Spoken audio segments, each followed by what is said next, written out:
very affluent neighborhood. The guy broke into a woman's home while she was there with her and her infant child and raped and robbed her.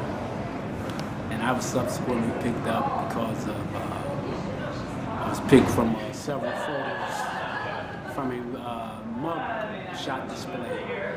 I was one of 8 men who were picked, but I was the only one of the 8 that were brought in for a lineup.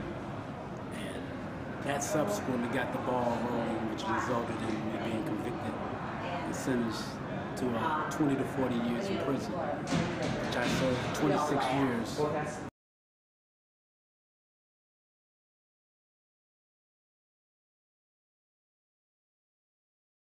Public defense is the system of providing attorneys for individuals facing criminal or juvenile proceedings who can't afford an attorney. For the last few decades, a series of reports have found that Michigan's public defense system is chronically and severely underfunded and is very poorly administered. We have 83 counties doing a patchwork job of administering the public defense system.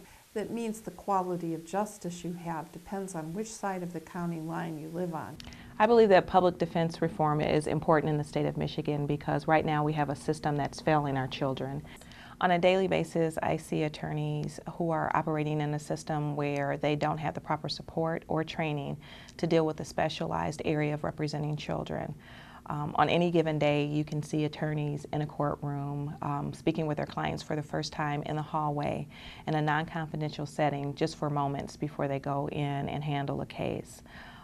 There's a lack of vertical representation, so there's an inability for the child and the attorney to actually establish an attorney-client relationship. The Catholic Church uses the phrase restorative justice, which seeks to renew and restore the community, the victim, and the accused. And when we have a public defense system that does not adequately provide defenders to the poorest of our citizens, the system fails because we have people that are going to prison that are innocent, or we have people that are sentenced much more harshly than otherwise would be. In either case, the system fails everyone. Michigan Campaign for Justice is a bipartisan, non-profit organization seeking legislative reform of Michigan's public defense system. There's 2 things that we're working for. The first is adequate state funding of the system, and secondly, a system that meets at least minimum national standards for an effective public defense system. As a victim of inadequate public defense, I know firsthand what it entails and what the ramifications of it are. And I think that one of our greatest guarantees in the Constitution is the guarantee to effective assistance of counsel. Because without it, anyone is subject to a wrongful conviction. When you're restructuring government, you have to start with the basics, and the basics are constitutional rights. The right to counsel, the right to an effective defense, is one of the core foundations of our American democracy. We can't fund and operate a public defense system that fails Michigan citizens in this very fundamental way. An appropriately trained attorney would be able to sit down with the client and determine this kid's issue is not that he's so much a criminal per se, but he has mental health issues that he needs treatment for, and he can get those services outside of the system, thereby saving money on a judicial system that's already strained and overburdened.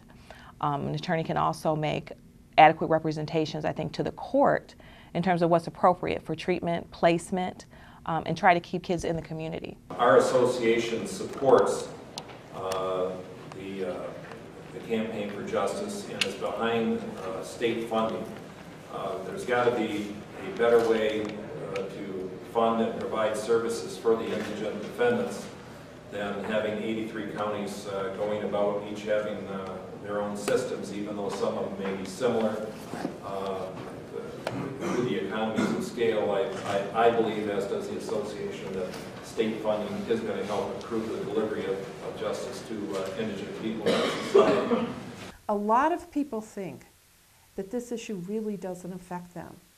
But if someone you love, your mother, your father, your brother, your best friend, was pulled into court and facing criminal charges, wouldn't you want the lawyer at their side to be as effective as possible. I support public defense reform because too many youth are wrongly convicted and sentenced to adult crimes when they don't need punishments as much as they need rehabilitation. I support public defense reform because I work with the Innocence Project and I know what lack of funding does and the wrongful convictions that result. I support public defense because it's the right thing to do. If we don't fix this public defense system, individuals who are innocent will be convicted, will pay burgeoning corrections costs that will take away from the other things we need in this state. Many people say, I believe in this cause, but who am I? What can I do? Sometimes you can fulfill your duty to humanity by simply going to those in authority and speaking the truth. The greatest wisdom is the recognition of simplicity. Never underestimate the simple wisdom of your words when you simply speak the truth, or the power and influence of your actions when you choose to do what's right. And I say that to you, the ones who are not legislators or attorneys or politicians or prosecutors who think they can't do it, they can't make a difference. You can always make a difference. It's people like these people who made a difference in my life, and without them I would not be here. Thank you.